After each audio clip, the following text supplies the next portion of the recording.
सरकार ने अंतरिम बजट में आम आदमी को इनकम टैक्स में कोई राहत नहीं दी है। यह खबर उन लाखों टैक्स पेयर्स को परेशान कर सकती है जो चुनावी मौसम में राहत की उम्मीद लगाए बैठे थे। कर प्रस्तावों के संबंध में परंपरा के अनुरूप मैं कराधान के संबंध में किसी भी बदलाव का प्रस्ताव नहीं कर रही हूं और प्रत्यक्ष कर तथा आयात शुल्कों सहित अप्रत्यक्ष करों के संबंध में कर दरें यथावत बनाए रखने का प्रस्ताव कर रही हूं।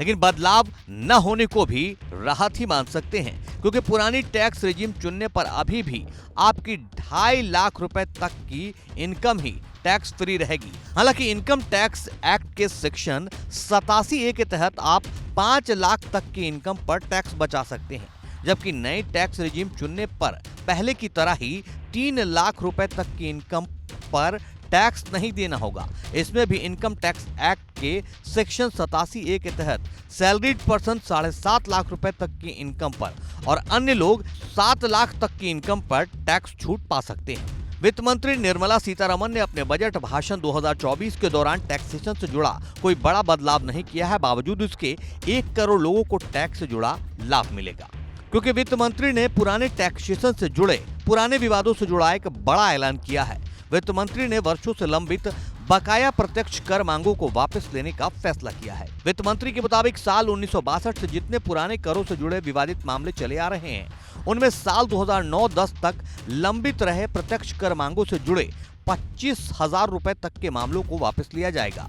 इसी तरह 2010-11 से 2014-15 के बीच लंबित रहे प्रत्यक्ष कर मांगों से जुड़े 10,000 रुपए तक के मामलों को वापस लेने का फैसला किया गया है।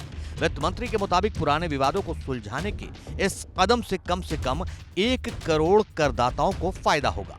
मैं वित्तीय वर्ष 2009-10 तक की अवधि से संबंधित 25,000 रुपये तक तथा वित्तीय वर्ष 2010 से 11 से वर्ष 2014-15 से संबंधित 10,000 रुपये तक की ऐसी बकाया प्रत्यक्ष कर मांगों को वापस लेने का प्रस्ताव करती हूं।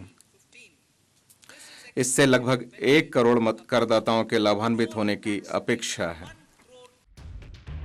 वित्त मंत्री निर्मला सीतारमण ने अपने बजट भाषण में बताया कि पिछले 10 साल में डायरेक्ट टैक्स कलेक्शन में 3 गुना से ज्यादा का इजाफा हुआ है, जबकि टैक्स रिटर्न दाखिल करने वालों की संख्या में 2.4 गुना इजाफा हुआ है। वित्त मंत्री ने अपने बजट भाषण में कहा कि टैक्स रिटर्न के बाद रिफंड के समय में भी कमी आई है। पहले इसमें औसतन 93 दिन का वक्त लगता था, अब ये कम होकर 10 दिन रह गया है। भारत की बात रोहित सिंह सावल के साथ सिर्फ एबीपी न्यूज पर।